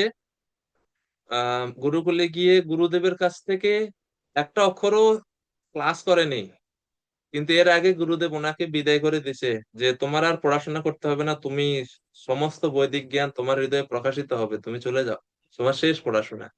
এইরকম একজন শিষ্য। আমাদের সময় কম, একটু বড় কাহিনী বলতে গেলে একটু সময় লাগবে, অন্য কোনো সময় উপমান্য আপনারা অনলাইনেও শুনতে পারবেন, অনেক মহারাজরা এটা আলোচনা করেন। তো বিষয় হচ্ছে উনি মানে প্রথমে উপমন্যু গুরুদেবের আদেশ পালন করতে একটু ব্যর্থ হয়েছিল, কিন্তু একটা পর্যায়ে এত দৃঢ় হয়ে গেছে গুরুর আদেশ ছাড়া কিছু করবে না। তো একদিন এরকম দুর্ঘটনাক্রমে একটা বিষাক্ত গাছের পাতা খেয়ে অন্ধ হয়ে গেছে উপমন্যু। অন্ধ হয়ে গেছে, গাভীদেরকে চড়াইতে গেছে বনে, রাস্তায় ক্ষুধায়, খুব বেশি ক্ষুধা কাতর হয়ে দিক বিদিক জ্ঞান হারিয়ে ফেললো। এবং কি খাবে, গুরুদেব খাওয়ার মানে আদেশ দিচ্ছে না তাকে, খেতে বলতেছে না। মানে কয়েক সপ্তাহ পার হয়ে গেছে, খাওয়ার জন্য আদেশ দিচ্ছে না, আর গুরুদেব দিচ্ছে না আদেশ, খেতেও পারছে না। এখন ক্ষুধা তৃষ্ণাও সহ্যও করতে পারছে না, কি করবে? তখন সে না পেরে বন থেকে যখন ফিরতেছে গাভী নিয়ে, বিকেল দিকে সন্ধ্যা হয়ে যাচ্ছে, তখন সামনে যা লতা পাতা যা পাচ্ছে তা মুখে দিয়ে খাচ্ছে। আর ওই সময়ই তার অজান্তে বিষাক্ত গাছের পাতা খেয়ে ফেললো এবং দৃষ্টিশক্তি হারিয়ে ফেললো। গাভীরা তো রাস্তা চিনে, তারা চলে গেছে আশ্রমে, কিন্তু সে অন্ধ হয়ে গেছে, এখন আর আশ্রমে ফিরতে পারে না। আর হাঁটতে হাঁটতে পড়ে গেছে একটা কুয়োর মধ্যে, গভীর একটা কুয়োর মধ্যে পড়ে গেছে। এখন ধম্ম ঋষি রাত্রিতে দেখতেছেন যে গাভীগুলো আসতেছে, কিন্তু শিষ্যটা নেই। তো পরে ভাবছেন যে হয়তো একটু কোনো কাজে আছে, পরে আসতেছে। রাত্রে গিয়ে যেখানে শোবার জায়গা সেখানে গিয়ে দেখছেন যে সেখানেও সে নাই। তখন বাকি শিষ্যদের জিজ্ঞেস করছে কোথায় উপমন্যু, বলছে গুরুদেব সে তো আসেনি। তখন রাত্রিতে মশাল নিয়ে গুরুদেব গেলেন শিষ্যকে খুঁজতে। তো দূর থেকে ডাকতেছেন, উপমন্যু, উপমন্যু, কোথায় তুমি, এরকম চিৎকার করতেছেন, কারণ তো মানে অন্ধ হয়ে গেছে, চোখে দেখতেছে না, কিন্তু শব্দ তো শুনতে পাচ্ছে। তো সেও নিচ থেকে খুব চিৎকার করতেছে, কিন্তু নিচ থেকে তো শোনা যাচ্ছে না। তো অনেক, তো গুরুদেব ধম্ম ঋষি তিনি দেখলেন যে গাভী যেহেতু নিয়ে আসছে, গাভীর গোবর পড়া আছে, ওটা অনুসরণ করে করে করে করে উনি সামনে অগ্রসর হচ্ছেন যে কোথায় আছে শিষ্য। তো এরকম যখন কাছে গেছে তখন শুনতে পাইছে। তো শুনতে পেয়ে তখন কুয়ার কাছে গিয়ে দেখছেন যে শিষ্য নিচে। এখন রশি টসি নাই, কিভাবে তাকে উঠাবে? তখন গুরুদেব বলছে কি হলো, তুমি এখানে কেন? তো পুরো কাহিনী সে বলছে যে আমি আপনার নির্দেশ অমান্য করে, আমি ক্ষুধা সহ্য করতে না পেরে আমি লতা পাতা খেয়ে ফেলেছি, এর কারণে আমি অন্ধ হয়ে গেছে, আমাকে ক্ষমা করুন গুরুদেব, আমি আর কখনো আপনার আদেশের বাইরে গিয়ে কিচ্ছু করব না। তখন ধম্ম ঋষি তাকে উঠায়নি, এখান থেকে একটা মন্ত্র দিয়েছেন, তুমি তো এই মন্ত্র জপ করো, এটা হচ্ছে অশ্বিনী কুমারদেরকে সন্তুষ্ট করার মন্ত্র। এটার ফলে ওনারা তোমার উপর সন্তুষ্ট হয়ে তোমার চোখ ভালো করে দিবে। আর অশ্বিনী কুমার দ্বয়ের মন্ত্র যখনই জপ করা শুরু করলো গুরুদেবের নির্দেশ অনুসারে, গুরুদেবের আদেশের প্রতি খুবই নিষ্ঠা, দৃঢ় নিষ্ঠা, গুরুদেব বলছে এটা করলে তুমি অশ্বিনী কুমারদের পাবে। আর স্বর্গে অশ্বিনী কুমারদের কোনো ডিউটি নেই, এরা আর কেউ দাম টাম দেয় না স্বর্গে, কারণ স্বর্গে কেউ অসুস্থ হয় না। এরা দুইজন হচ্ছে ডাক্তার। নর্তক, গায়ক বাদকদের বহু ডিমান্ড আছে স্বর্গে, কারণ এগুলা খুব ভালো চলে সবসময়, না মানে নৃত্য কীর্তন হয়। ডাক্তার কাছে কে যায়? তারও তো সর্দি কাশি হয় না, পেটে অসুখ হয় না। তো এনাদেরকে কোনো ইন্দ্র চন্দ্র কেউ দাম দেয় না, কারণ এরা কোনো কামের না, এখানে বেকার। ততদিন পরে একজন আমাদের উপাসনা করতেছেন, অশ্বিনী কুমার তো দেরি করছে না, তো 2-3 বার মন্ত্র জপের পরে চলে আসছে এখানে। তখন এসে বলছে, দেখতেছেন যে এই অবস্থা, তো বলছে কি ব্যাপার বালক, কেন আমাদেরকে ডাকলে? তখন উপমন্যু বলছেন যে আমার আপনাদের ডাকার উদ্দেশ্য হচ্ছে গুরুদেব এই মন্ত্র দিয়েছেন, এই মন্ত্র জপ করলে নাকি আপনারা এসে আমাকে আমি আমার অন্ধ হয়ে গেছে, আমি এটা থেকে মুক্ত করবে। তখন বলছেন, হ্যাঁ, আমরা তোমাকে রক্ষা করব। তো ওনারা অশ্বিনী কুমার দ্বয়, আহ, এনারা একটা ঔষধি রস তাকে দিছে, বলছে এটা খাও, এটা খেলে আম, তোমার চোখ ভালো হয়ে যাবে।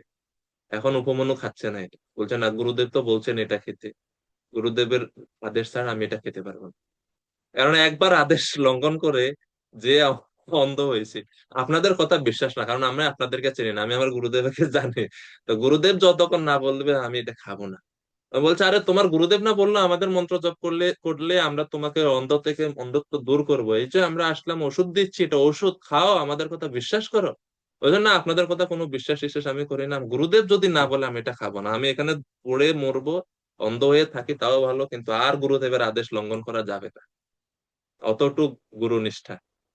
তখন বলছে, তা কি করা এত তোমরা এতদিন পরে এখন চিন্তা করছো, এতদিন পরে একটা পেশেন্ট পাইলাম, পেশেন্ট আমাদের চিকিৎসাই নিচ্ছে না। তখন উপমন্যু বলছে, আপনারা আমার গুরুদেবকে বলেন, গুরুদেব যদি বলে তাহলে আমি খাবো। তো উপমন্যু এই কথা অনুযায়ী অশ্বিনী কুমাররা গেছেন আশ্রমে। এখন আশ্রমে যখন ধম্ম ঋষির সামনে 2 জন দেবতা আসছে, পুরো আশ্রম আলোকিত হয়ে গেছে। ধম্ম ঋষি তো প্রণাম জানালেন, দেবতারা আসছে, বলছে আমার কত সৌভাগ্য, আজকে কিভাবে আমি আপনাদের দর্শন করার সৌভাগ্য লাভ করলাম, কি সেবা করতে পারি? বলছে, সেবা টেবা না, আপনার এই শিষ্য এমন মানে অত অনুগত আপনার প্রতি, যে ওষুধ দিচ্ছি অন্ধ থেকে ভালো হবে, সে ওষুধটা পর্যন্ত আপনার আদেশ ছাড়া খাচ্ছে না। আপনার শিষ্যের কত মহিমা! তো এটা শুনে ধম্ম ঋষি খুবই প্রসন্ন হইলেন হৃদয়ে, যে এত কষ্ট পাচ্ছে, অন্ধ হয়ে গেছে, কুয়োর মধ্যে রাত্রে একা, ছোট একটা ছেলে, ছোট ছোট অবস্থা, কিন্তু সে খাচ্ছে না ওষুধটা। যখন ধম্ম ঋষি সহ অশ্বিনী কুমাররা এনারা আবার সেইখানে গিয়ে উপমন্যুকে বলছে যে এখন গুরু বলছে যে উপমন্যু ওষুধটা খাও, আমি আদেশ করছি, খাও এটা। তো গুরুদেব বলছেন, সাথে সাথে খাইছেন, খাওয়ার সাথে সাথে দৃষ্টিশক্তি ফিরে আসছে। তো এরপরে কুয়ো থেকে বের হলে, বের হওয়ার পরে আশ্রমে গেছে, আশ্রমে যাওয়ার পরে গুরুদেব বলছেন, ঠিক আছে তুমি তোমার ব্যাগ ট্যাগ গোছাও, গোছায় বাড়ি যাও। বলছে, বাড়ি যাও মানে? আমার পড়াশোনা শুরুই করছি না এখন, বাড়ি যাও মানে কি? গুরু পিতাজি দিয়ে গেছেন এখানে পড়ার জন্য, আপনি তো আমারে পড়াইছেন না একটুও, খালি ওই ভিক্ষা করাইছেন আর গরু চড়াইছেন আমাকে দিয়ে। বলছেন, পড়া লাগবে না, আমার আশীর্বাদে সমস্ত বৈদিক বিজ্ঞান, সমস্ত জ্ঞান তোমার হৃদয়ে ভগবান প্রকাশ করবে। তো পরবর্তীতে উপমন্যু মহান শিষ্য এবং মহান বেদজ্ঞ ব্রাহ্মণ পণ্ডিত রূপে প্রসিদ্ধ হন গুরুর কৃপাতে। কিছু পড়ে নাই, পড়াশোনা ছাড়াই হয়ে গেছে। গুরুদেবের প্রতি নিষ্ঠা, গুরুর প্রতি আনুগত্য, অসম্ভবকে সম্ভব করতে পারে। পিতা এবং গুরু, তো প্রভুপাদ বলছেন, পিতা এবং গুরুর আদেশ নির্দ্বিধায় পালনীয়। পুত্র অথবা শিষ্যের কর্তব্য হচ্ছে নির্দ্বিধায় গুরু এবং পিতার আদেশ পালন করা, যে কোনো আদেশ হোক না কেন। এর আমরা আরেকটা দৃষ্টান্ত পাই শ্রীমদ্ ভাগবতমে, যখন পরশুরামকে ওনার পিতা যমদগ্নি আদেশ করে মাতাকে রেণুকাকে হত্যা করার জন্য, বাকি ছেলেরা করে নাই, কিন্তু পরশুরাম ঠিকই জানে যে পিতার তেজ, ব্রাহ্মণের তেজ আছে, শক্তি আছে, তো এই জন্য আদেশ করা মাত্র রেণু মাতাকে হত্যা করে। এবারে যখন এই আদেশ পালন করলেন, ছেলের প্রতি খুব প্রসন্ন হয়ে বর দিলেন যে তুমি আমার আদেশ পালন করেছো, আশীর্বাদ চাও। তখন আশীর্বাদ স্বরূপ আবার চেয়ে নিয়েছে যে আমার মায়ের প্রাণ ফিরিয়ে দেন, এটাই হচ্ছে আশীর্বাদ। তো এটা হচ্ছে আদর্শ পিতার পুত্রের বা শিষ্যের এই হচ্ছে কর্তব্য। বাড়ম ইতি, শ্লোকে দেখেন লেখা আছে বাড়ম ইতি, এর অর্থ হচ্ছে যথাজ্ঞা। এই সংস্কৃত শিখবে না, এখন যথাজ্ঞা না বলে ভাড়ম ইতি বলবেন। প্রবাদ এখানেও সে একই কথা বলছেন, বিশ্বনাথ চক্রবর্তী ঠাকুরের কথা উল্লেখ করছেন। গুরুদেবের আদেশ হচ্ছে শিষ্যের জীবন এবং আত্মা। কেননা শিল প্রভুপাদের সারা জীবনের, প্রভুপাদের সমস্ত সফলতার পিছনে ওই একটা বাক্য। এই জন্য প্রভুপাদ এটাকে রিপিট করছেন, এখানেই দুইবার আমরা পাচ্ছি এই অধ্যায়ে। ভগবদ গীতাতে একবার প্রভুপাদ উল্লেখ করেছেন, এরকম আরো কয়েকটা জায়গাতে প্রভুপাদের ঠিক এই বিশ্বনাথ চক্রবর্তী ঠাকুরের সেম কথাটা প্রভুপাদ লিখছেন। এবং তিনিও তার গুরুদেবের আদেশকেই জীবন প্রাণ মনে করে প্রভুপাদ প্রচার কার্যে, প্রচার মিশনে তিনি বের হলেন। প্রভুপাদ বলছেন যে মানুষ যেমন তার দেহ থেকে তার আত্মাকে পৃথক করতে পারে না, তেমনি শিষ্য তার জীবন থেকে গুরুদেবের আদেশকে বিচ্ছিন্ন করতে পারে না। কার কি যোগ্যতা, কি জ্ঞান, কি দক্ষতা আছে এটা বড় কথা না, বড় কথা হচ্ছে সে বিশ্বাস করছে কিনা গুরুদেবের আদেশকে। যখন মহান পুরুষরা, শুদ্ধ ভক্তরা কোনো আদেশ দেয় কারো প্রতি, সে আদেশের সাথে সাথে তারা সেই আদেশ পালন করার জন্য শক্তিও প্রদান। তো আমরা তো যখন কোনো কিছু বলি, আমাদের কথা ফাঁকা, এটা কোনো শক্তি নাই, শক্তিহীন এটা বা। কিন্তু যখন কোনো শুদ্ধ ভক্তরা কোনো কিছু বলেন, কোনো কিছুর আদেশ প্রদান করেন, সে আদেশের সাথে সাথে সে আদেশ পালন করার শক্তিও প্রদান করেন, এটা আমাদের মনে রাখতে হবে। এই জন্য আচার্যরা প্রার্থনা করেন যে হে ভগবান, সেবা করার সুযোগ দিন এবং সেবা করার সাথে সাথে যোগ্যতাও প্রদান করুন। দুইটাই, সেবা করার সুযোগ এবং সেবা করার যোগ্যতা, দুইটাই ওনারা প্রার্থনা করেন, আর কিছু চাই না আমরা। প্রভুপাদ বলছেন শিষ্য যদি সেইভাবে তার গুরুদেবের আদেশ পালন করে তাহলে অবশ্যই তিনি সিদ্ধি লাভ করবেন।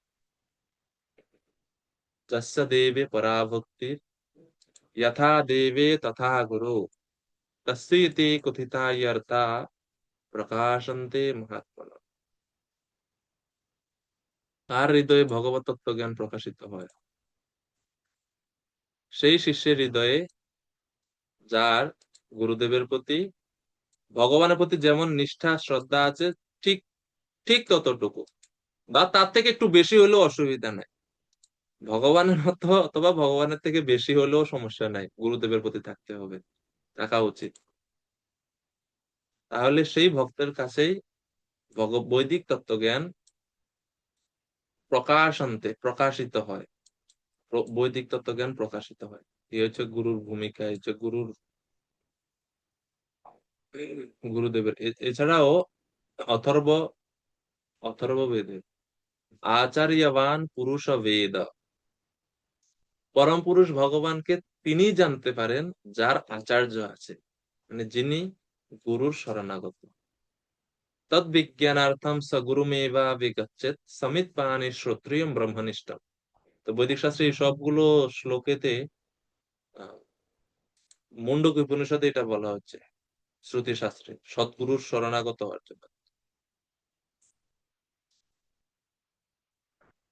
কারণ আহ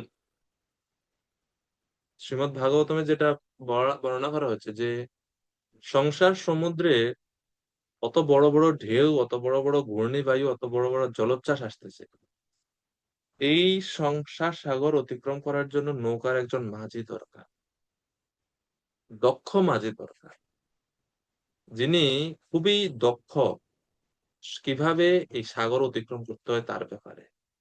তো সেই গুরু কর্ণ ধারম, গুরুদেব হচ্ছে আমাদের এই জীবনে সংসার সাগর অতিক্রম করার, আমাদের এই মনুষ্য দেহরূপী নৌকার একজন দক্ষ মাঝি। তো সেই মাঝির আশ্রয় না নিলে রক্ষা পাওয়ার কোনো উপায় নেই, রক্ষা পাওয়ার কোনো উপায় নেই।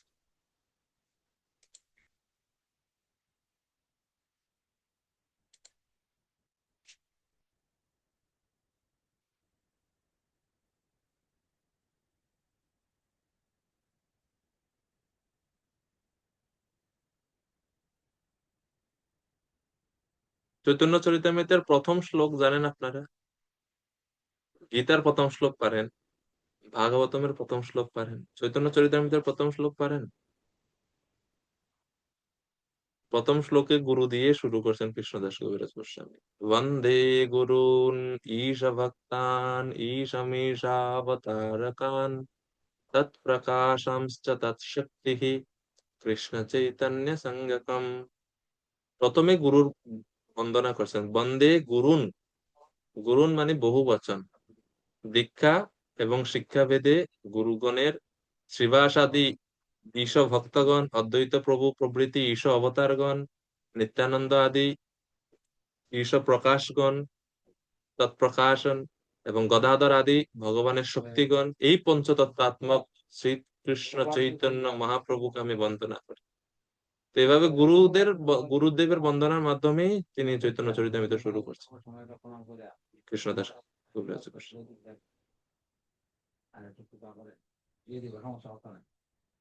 এবং শ্রীল দাস গোস্বামী অর্থাৎ রঘুনাথ দাস গোস্বামী, তিনি মনশিক্ষাতে বলছেন, গুরুদেব হচ্ছেন ভগবান শ্রীকৃষ্ণের শক্তি এবং ভগবান শ্রীকৃষ্ণের শ্রেষ্ঠজন। না ধর্মম শ্রুতিগণা নিরুক্তম কিল কুরু ব্রজে রাধা কৃষ্ণ প্রচুর পরিচর্যামিহ তনু শচী শূনম নন্দীশ্বরপতি সুতত্বে গুরুবরম মুকুন্দ পৃষ্ঠত্বে স্মর পরমজস্রম ননু মনঃ। এটা দ্বিতীয় শ্লোক মনশিক্ষার, রঘুনাথ দাস গোস্বামী। সেখানে তিনি মনকে শিক্ষা দিচ্ছেন যে, হে মন, বেদে যা ধর্ম অধর্ম বলেছে এগুলার সবকিছু তুমি বর্জন করো। ন ধর্মম ন অধর্মম শ্রুতিগণ নিরুক্তম কিল করো, এগুলা সব বর্জন করো। করে কি করব? ব্রজে রাধা কৃষ্ণ প্রচুর পরিচর্যা মিহ তনু। ব্রজে শ্রী রাধা কৃষ্ণের প্রচুর পরিচর্যা করো, প্রচুর সেবা করো ভগবানের। এবং শচীনন্দন শ্রী গৌর সুন্দরকে নন্দনন্দন শ্রীকৃষ্ণ হতে অভিন্ন জেনে এবং গুরুদেবকে মুকুন্দ প্রিয়তম, পরমেশ্বর ভগবানের প্রিয়তম বলে জেনে নিরন্তর তাকে স্মরণ করো।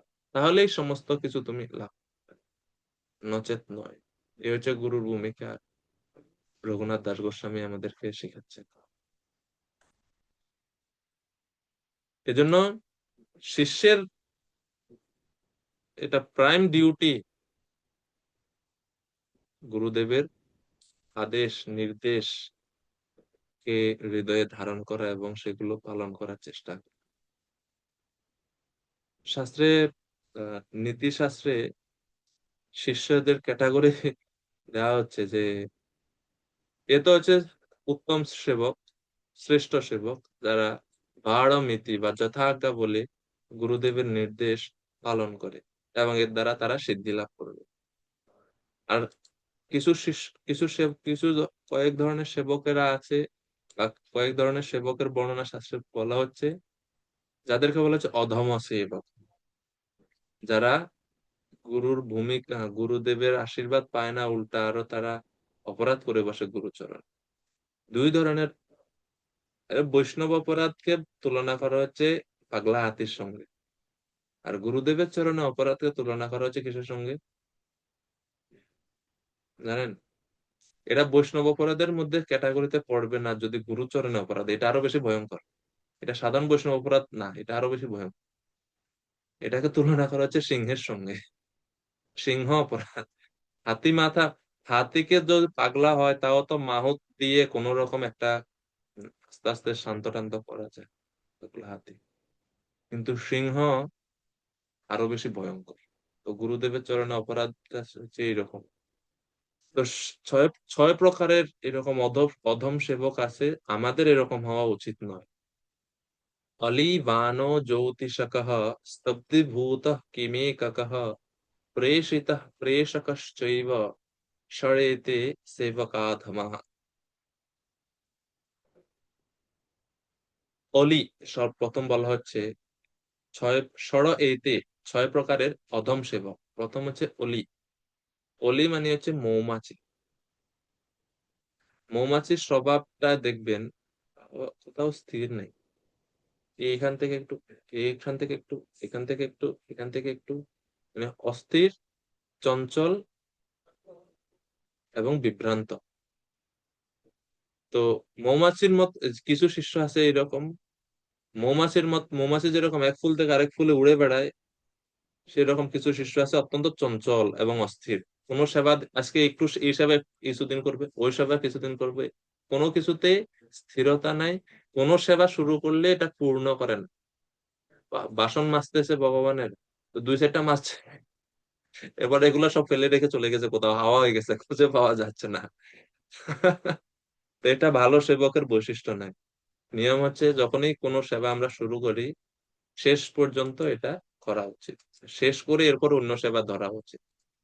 তো এরকম মৌমাছি, এই জন্য বলছে অলি। দুই হচ্ছে বান। বান মানে হচ্ছে বান নিক্ষেপ করে, যেন বান, বান যদি মনে করেন আপনি তীর থেকে এটা ছুটে, এটা আর কখনো ফিরে আসে না। এ হচ্ছে বানের বৈশিষ্ট্য। আরে কিছু সেবক আছে এরকম, আপনি সেবা করার জন্য যদি কোনো কিছু সেবা করতে যদি পাঠান, যে ঠিক আছে প্রভু এই সেবাটা একটু করে দেন, ওই যে গেলই, আরও দেখা পাবেন না। আর দেখা পাবেন যখন প্রসাদের লাইনে যাবেন তখন। সেবার আর আশেপাশে দেখবেন না আপনি। এগুলোকে বলা হচ্ছে বান। বান যখন যায় যায় এরকম। আর বানের আরেকটা বৈশিষ্ট্য হচ্ছে তীর যেরকম আঘাত দেয়, সেই রকম এই শিষ্য কিছু এরকম সেবকেরা আছে কিছু, যারা উল্টা যিনি সেবা প্রদান করছেন গুরুকেই আঘাত দিয়ে কথা বলে, গুরুকে আঘাত দিয়ে কথা বলে, এটা হচ্ছে আরো অপরাধী। 3 নম্বর হচ্ছে জ্যোতিষক। জ্যোতিষ, এই সেবকদের বৈশিষ্ট্য হচ্ছে যথাজ্ঞা বলে তারা গ্রহণ করবে ঠিক আছে, কিন্তু সাথে সাথে এটা পালন করবে না সেই আদেশ। জ্যোতিষ বলা হচ্ছে তারা সবকিছু সেবার আগে, সবকিছু করার আগে টাইম, তারপরে স্থান, এগুলা সব বিচার বিবেচনা করে। প্রভু আজকে শনিবার, আজকে প্রচারে বাইরে হওয়া ঠিক হবে না, কালকে যাই। তার প্রভু আজকে রাহু যে ঘরে আছে গ্রহটা শুভ না, আরো 1 সপ্তাহ পরে যাই। এরকম গ্রহের অবস্থান, বার ভালো না, এই হলো প্রভু বিড়াল একটা সামনে দিয়ে গেছে, আজকে আর যাওয়া দরকার নাই, আমরা আজকে থাকি যাই মন্দিরে, কালকে যাবো সেবাতে। মানে এরকম চলছে আর কি। জ্যোতিষক সেবার জন্য সব গ্রহ নক্ষত্র টাইম জ্যোতিষ গণনা শুরু করে দেয়, অর্থাৎ বিলম্বকারী। আর এগুলো হচ্ছে জাস্ট একটা বাহানা, মূল হচ্ছে বিলম্বকারী। 4 নম্বর হচ্ছে স্তব্ধীভূত। স্তব্ধীভূত মানে হচ্ছে অলস, বিভ্রান্ত, নিষ্ক্রিয়। আছে কিছু শ্রেণীর সেবক। 5 নম্বর হচ্ছে কিম এককঃ। কিম এককঃ মানে হচ্ছে ওরা, ওনাদেরকে যদি কোনো কিছু সেবা করতে বলেন, এত বিরক্ত হয়ে যায়, বলে এই এই মন্দিরে, এই কমিউনিটিতে কি আমি ছাড়া আর কারোরে আপনি চোখে দেখেন না? মানে সব সেবার জন্য কি আপনি খালি আমাকেই দেখেন? আপনার কন্ট্যাক্ট লিস্টে কি আমার নাম্বারটাই আছে?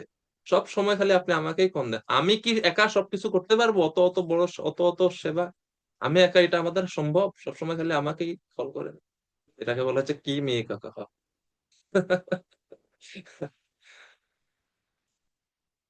বিরক্তি এবং সাহসের অভাব, উদ্বেগের অভাব, এ হচ্ছে কি মেয়ে কাকা। আর সর্বশেষ হচ্ছে প্রেষিতা প্রেষকশ্চৈব। আপনি দিছেন ওনাকে একটা সেবা, উনি ওই সেবাটা ডাইরেক্ট গিয়ে আরেকজনকে দিয়ে দিবে। অর্থাৎ আমি যদি বলি ঠিক আছে মীনাক্ষী মাতাজি 1 বালতি জল এনে দেন, ও মাতাজি গিয়ে একটু সামনে গিয়ে কমলাক্ষী মাতাজিকে বলবে, মাতাজি 1 বালতি জল এনে দেন তো, উনি গেছে কি হাওয়া। আর সেবাটা দেওয়া হয়েছে ওনাকে, কিন্তু ওটা দিয়ে উনি আরেকজনকে ডেলিভার করে দিছে। আপনি করেন এটা। এই হচ্ছে প্রেষিত প্রেষক, নিজে কিছু দায়িত্ব নিবে না, নিজে সবকিছু থেকে সরে সরে থাকবে। এই হচ্ছে এই ধরনের। ব্রহ্মাজি এই অপরাধ করছে, এই ভুল করছে। যখন ভগবান শ্রীকৃষ্ণ আবির্ভূত হন, ব্রহ্মাকে বলছেন যে সমস্ত দেবতারা আপনারা ভূলোকে যান, আমি আসতেছি। ব্রহ্মাজি এসে অ্যাজ ইট ইজ বলে দিয়েছে সমস্ত দেবতারা আপনারা ভূলোকে জন্মগ্রহণ করেন, ভগবান আসতেছে। আর ওনাকেও যে ভগবান বলছে যাও জন্মগ্রহণ করো ভূলোকে, উনি এটাকে ওনার লিস্ট, ওনাকে এমনি লিস্ট থেকে আউট করে দিছে, উনি ওই সেবাটা করেন না। আদেশটা আসছে ওনার প্রতি, এর মানে উনি ইনক্লুড আছে এটার মধ্যে, কিন্তু উনি আসে নাই। আর এর ফলেই আচার্যরা বলেন যে ব্রহ্ম বিমোহন লীলা, এটা হচ্ছে ওনার আরেকটা মানে কারণ, বিমোহিত হওয়ার একটা কারণ, যে উনি সকলকে সেবা করার উপদেশ দিয়েছেন কিন্তু নিজে সেবা অংশগ্রহণ করেননি প্রত্যক্ষভাবে। যখন চৈতন্য মহাপ্রভু সেবা কিভাবে করতে হবে শিক্ষা দিয়েছেন, এর প্রকৃষ্ট উদাহরণ মহাপ্রভু দেখেছেন গুন্ডিচা মার্জন লীলাতে। আপনারা অবসর সময় এটা পড়তে পারেন, চৈতন্য চরিতামৃতের মধ্যলীলা, রথযাত্রার আগে, খুবই শিক্ষণীয়। সেখানে মহাপ্রভু শিখেছেন যত বড় লিডারই হোক, আগে লিডার করবে এবং লিডার সকলের চেয়ে বেশি সেবা করবে। বুঝা গেছে? বস এবং লিডার ইংলিশে একই শব্দ মনে হলেও দুইটা শব্দ এক না। বস মানে হচ্ছে সে যে শুধু আদেশ দেয়, কিছু করে না নিজে, এটা হচ্ছে বস।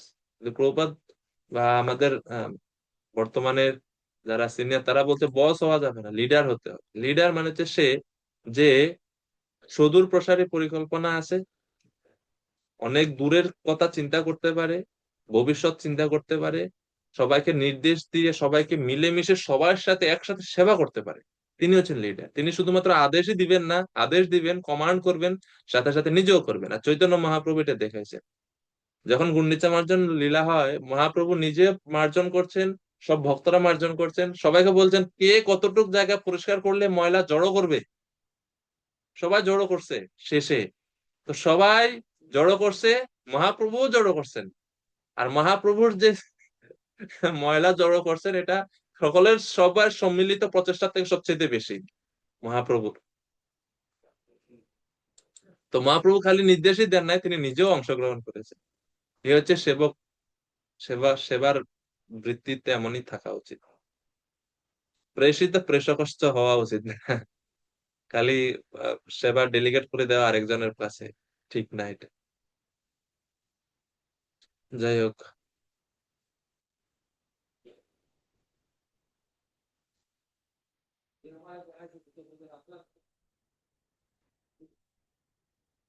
14 নম্বর শ্লোক। শ্রী ব্রহ্মা তখন কর্দমমুনির 9টি কন্যার প্রশংসা করে বললেন, তোমার এই সমস্ত সুশোভনা কন্যারা নিঃসন্দেহে অত্যন্ত সাধ্বী, তা সতী। তারা যে তাদের বংশধরদের দ্বারা বিভিন্ন ভাবে এই সৃষ্টি বৃদ্ধি করবে সে সম্বন্ধে কোনো সন্দেহ নেই। তো প্রভুপাদ 9টি কন্যার কথা বলছেন তাৎপর্যে। এরপরে 15 নম্বর শ্লোকে তিনি এখন উপদেশ দিচ্ছেন সেই 9 জন কন্যার ব্যাপারে। অতএব আজই তুমি তোমার কন্যাদের স্বভাব এবং রুচি অনুসারে, যথাশীলম যথা রুচি, এই দুইটি শব্দ হচ্ছে খুবই গুরুত্বপূর্ণ। বিশেষ করে বিবাহ দেওয়ার ক্ষেত্রে পুরুষ এবং কন্যার, ছেলে এবং মেয়ের, তাদের ক্ষেত্রে এটা বিবেচনা যথা রুচি যথাশীলম, মানে স্বভাব অনুসারে এবং রুচি অনুসারে শ্রেষ্ঠ ঋষিদের হাতে তাদের সম্প্রদান করো, তাহলে তারা সমগ্র ব্রহ্মাণ্ড জুড়ে তোমার যশ বিস্তার করবে। তো প্রভুপাদ এই দুটি শ্লোকে দুটি শব্দের ব্যাখ্যা করছেন, যথাশীলম যথা রুচি। কন্যাদের তিনি ঋষিদের কাছে অন্ধের মতো সম্প্রদান করেননি, পক্ষান্তরে তাদের স্বভাব এবং রুচি অনুসারে উপযুক্ত ঋষিদের হস্তে তাদের সম্প্রদান করার নির্দেশ দিয়েছিলেন। কেননা এই দুইটা জিনিস মানে না দেখার কারণে মানুষ এখন কি হয়, ভক্ত সমাজে না, যাই হোক, মানে ইন জেনারেল যেটা হয় ভক্তদের ব্যাপারে না, সব ক্ষেত্রেই হয় অনেক সময় দেখা যায় যে বিবাহের ক্ষেত্রে দেখা যাচ্ছে যে মেয়ের বাবা চিন্তা করতেছেন ছেলের টাকা পয়সা কেমন, বংশটা কেমন, বড় বংশ, উচ্চ বংশ, অধিক ধনবান, বড় চাকরি করে, বাস হয়ে গেছে, ছেলে ভালো। তখন সবাই ছেলে ভালো, বিয়ে দিয়ে দাও। কিন্তু বিচার সে, হ্যাঁ ঠিক আছে, ধন তো দেখবেই, কিন্তু সাথে সাথেও আরো বেশি গুরুত্ব, অ্যাকচুয়ালি তার থেকেও বেশি গুরুত্ব দেওয়া উচিত এই দুইটা জিনিসকে, যে স্বভাব কেমন আর রুচি কেমন। এই দুইটা যদি মিলে না, তাহলে অত ধন দিয়ে কি হয়। তো বেশি এই জন্যই বিবাহ বিচ্ছেদ হয়। আর পতি পত্নীর সঙ্গে সম্পর্ক বা মনোভাবের মিল না থাকার কারণে সন্তানাদি যে উৎপন্ন হয়, তারাও ভালো সন্তানাদি, সুসন্তান উৎপন্ন হয় না, কেননা পতি পত্নীর দুইজনের মানসিকতা মিলছে না। প্রপাত এই এই ব্যাপারে প্রপাত পুরো তাৎপর্যটাতে এটা বলছেন, এই কথা ব্যাখ্যা করছেন। এটা কলিযুগের লক্ষণ যে প্রবাদ বলছেন যে স্ত্রী এবং পুরুষকে যুক্ত করার এটি হচ্ছে একটি বিশেষ কলা। কেবল যৌন জীবনের ভিত্তিতে স্ত্রী এবং পুরুষের মিলন হওয়া উচিত নয়, সেক্ষেত্রে বহু বিচার্য বিষয় রয়েছে, বিশেষ করে স্বভাব এবং রুচি। স্ত্রী এবং পুরুষের মধ্যে যদি স্বভাব এবং রুচির পার্থক্য থাকে তাহলে সেই মিলন কখনোই সুখের হবে না। ব্যাখ্যা করছেন প্রভুপাদ। এই জন্য ব্রহ্মাজি নির্দেশ দিচ্ছেন। এবং যখন কর্দম মুনি ভগবানের কাছে প্রার্থনা করেন, মনে আছে আপনাদের? তো মুনি কি প্রার্থনা করেছিলেন? তিনিও সে একই কথা বলেছেন, সমশীল, মানে সম স্বভাব সম্পন্ন, শীল সম্পন্ন একজন কন্যা আমাকে আপনি প্রদান করুন, ভগবানের কাছে তিনি বলেছেন। প্রভুপাদ বলছেন কলিযুগে ভাগবতের দ্বাদশ স্কন্ধে ভবিষ্যৎবাণী আছে, এই কলিযুগে কেবল যৌন জীবনের ভিত্তিতে বিবাহ হবে, স্ত্রী পুরুষ তারা তাদের মানে এই যে সমশীল বা যথাশীল যথারুচি এগুলো থাকবে না। কিন্তু বৈদিক প্রথা হচ্ছে ধর্ম বিধিনিষেধ অনুসারে ধর্মীয় বিধিবিধান মেনে সন্তান উৎপন্ন করা। আজকে আমরা এখানেই রাখছি। 16 নম্বর শ্লোক থেকে সামনের ক্লাসে আমরা আলোচনা করবো।